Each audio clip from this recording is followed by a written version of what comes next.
Number सवाल दिया है, यदि tan थीटा बराबर a बाई बी प्रूव करना है, प्रमाणित कीजिए। इसमें लिखा है a sin theta minus B cos theta upon a sin थीटा प्लस बी कॉस थीटा।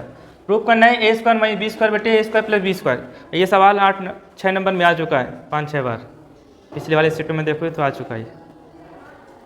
तो यहाँ पर क्या करना है, tan थीटा बराबर लिखा है a बटे बी, तो इसका मान इसमें यूज करना है। तो इसमें आपको सोचना है कि इसमें tan बनाना है।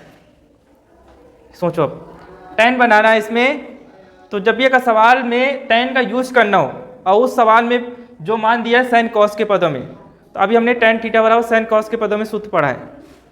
क्या होता है, sin थीटा बटे cos थीटा। तो यहाँ पर sin दिया का, इसके नीचे अगर cos आ जाए तो tan लिख देंगे वहाँ पर। समझ में आ रहा है, मतलब यहाँ पर tan थीटा बराबर a बाई 2 लिखा है, तो tan का इसमें यूज करना है। तो tan थीटा बराबर सूत्र होता है sin बटे cos। तो यहाँ पर sin लिखा है, मतलब जहाँ जहाँ sin होगा उसके नीचे cos होना चाहिए। तो क्या करेंगे, इसमें दो तरीके होते हैं। अगर आप उस पद में tan बनाना है, मतलब यहाँ पे tan का यूज करना है, तो यहाँ पे tan बनाना पड़ेगा। अब tan बनाने के लिए इसके नीचे cos होना चाहिए। तो एक तरीका होता है कि cos का अपने से आप गुणा कर दो, या आप cos का कॉमन ले लो। दो तरीके होते हैं। तो गुणा करने में क्या होता है कि बड़ा सवाल हो जाता है, तो गुणा नहीं हम करते, कभी कॉमन ले लेंगे। और कॉमन दो तरीके का होता है, कॉमन मिलता है तभी लेंगे, नहीं मिलता है तभी लेंगे।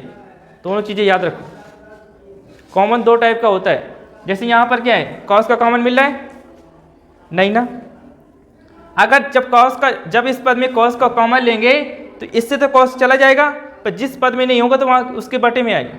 मालूम है, जिसको ना मालूम हो तो याद रखो। जैसे इसमें हम कॉमन लेंगे cos का, तो इससे cos चला जाएगा, फिर इसके बटे में आ जाएगा। इतना याद रखो।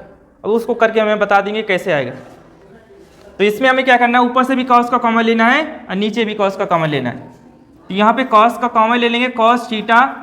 तो यहाँ पर आ जाएगा a sin theta upon cos theta, और यहाँ माइनस b। किसी को दिक्कत अभी बताओ पहले। इसमें देखो, इसमें हमें tan बनाना है। तो जब यह sin cos दिया हो ऊपर भी नीचे भी, तभी हम कॉमन लेंगे, तभी इसका यूज कर पाएंगे। कंडीशन भी समझ लो, हर सवाल के लिए नहीं है।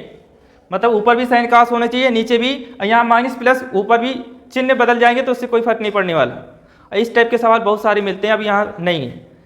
जो फर्स्ट इंटरव्यू में पढ़ता है उसमें बहुत सारे सवाल हैं। तो यहाँ पर क्या है, जब यहाँ पे cos का कॉमन लेंगे तो cos का कॉमन लेने के बाद इससे cos चला जाएगा, तो इसमें है नहीं तो इसके बटे लिख देंगे। अब जैसे मतलब आपको समझना कि ये बटे कैसे आएगा, आप समझ लो इसका cos का अंदर गुणा कर दो। जब cos का गुणा करेंगे तो इसके ऊपर होगा, तो cos से cos क्या हो जाएगा, कट जाएगा, और यहाँ पे b है तो cos आ जाएगा, तो वही पद मिल गया। मतलब दो तरीके होता है। आप ज़्यादा का सवालों में देखा होगा सिर्फ कॉमन करके हम हल करते हैं। अब ये नहीं देखा होगा कि कभी कभी मतलब उसका अंदर भी गुणा कर देंगे तो वो पद मिल जाएगा। ये बहुत कम देखते हैं। हम सीधे सीधे हल करना सीखते हैं, हम उल्टा करना नहीं सीखते। तो उल्टा भी करना आना चाहिए। मतलब जैसे हम हल कर लेते हैं तो उससे मतलब कहने का मतलब हमारा ये है कि आप यहाँ पे cos का कॉमन लेंगे तो ये वाला पद मिल जाएगा, sin बटे cos। ऐसे नीचे ले लेंगे, cos का कॉमन ले लेंगे, cos थीटा। तो यहाँ बचेगा a sin theta upon cos theta plus का b। इसको ना हो तो पूछ लो अभी। मतलब ये कॉमन एक बार रिपीट कर दे रहे हैं। जब भी अगर यहाँ पे sin cos दिया हो, cos का कॉमन ले रहे हैं, तो यहाँ से इसके जिस पद में कॉमन नहीं मिलेगा उसका बटे में संख्या आएगी। बस इतना दिमाग में रखना है। जब इतना समझ में आ जाएगा, जब उसको सवाल करोगे तो ऑटोमेटिक आ जाएगा। तो यहाँ पे cos का इससे कॉमन लेंगे तो इसके बटे में आ गया यहाँ पर, और यहाँ पे b बचा। नीचे से cos का कॉमन लेंगे तो यहाँ sin दिया तो इसके बटे में आ गया, यहाँ पे b बचा, और ये cos से cos कट जाएगा। इसके बाद ये क्या बन गया, tan। उसकी भी हमें tan का यूज करना है। ये sin बटे cos क्या है, tan। तो यहाँ tan थीटा लिख देंगे। अब tan थीटा माइनस b, नीचे भी लिख देंगे a tan theta plus b। अब tan थीटा का मान रख देंगे यहाँ a बटे b। यहाँ तक ठीक है। कुछ पूछना हो तो पूछ लो अभी।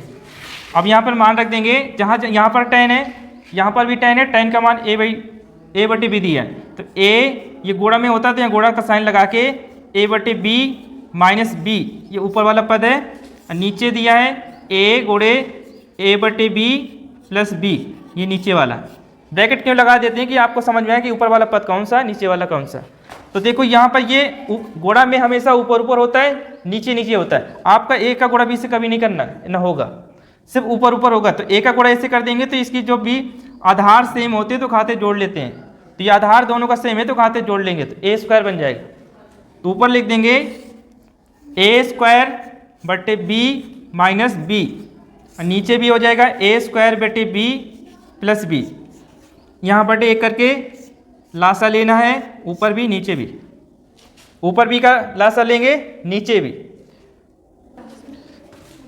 यहाँ पर बी का लासा ले लेंगे तो बी का भाग बी में करेंगे तो कट जाएगा, एक बार जाएगा। एक का गुणा ए से कर देंगे तो ए स्क्वायर आ जाएगा, एक का भाग बी में करेंगे तो बी बार जाएगा, बी का गुणा बी से कर देंगे तो बी स्क्वायर हो जाएगा। ये ऊपर वाला हल हो गया।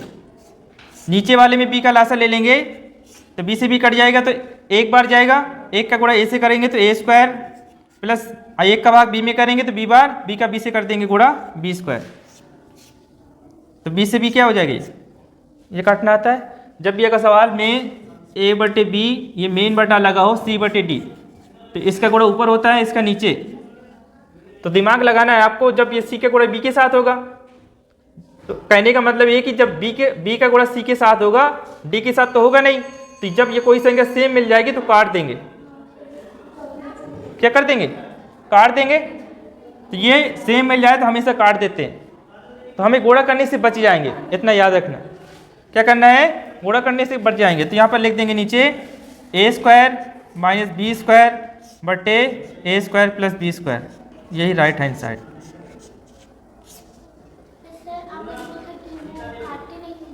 कहाँ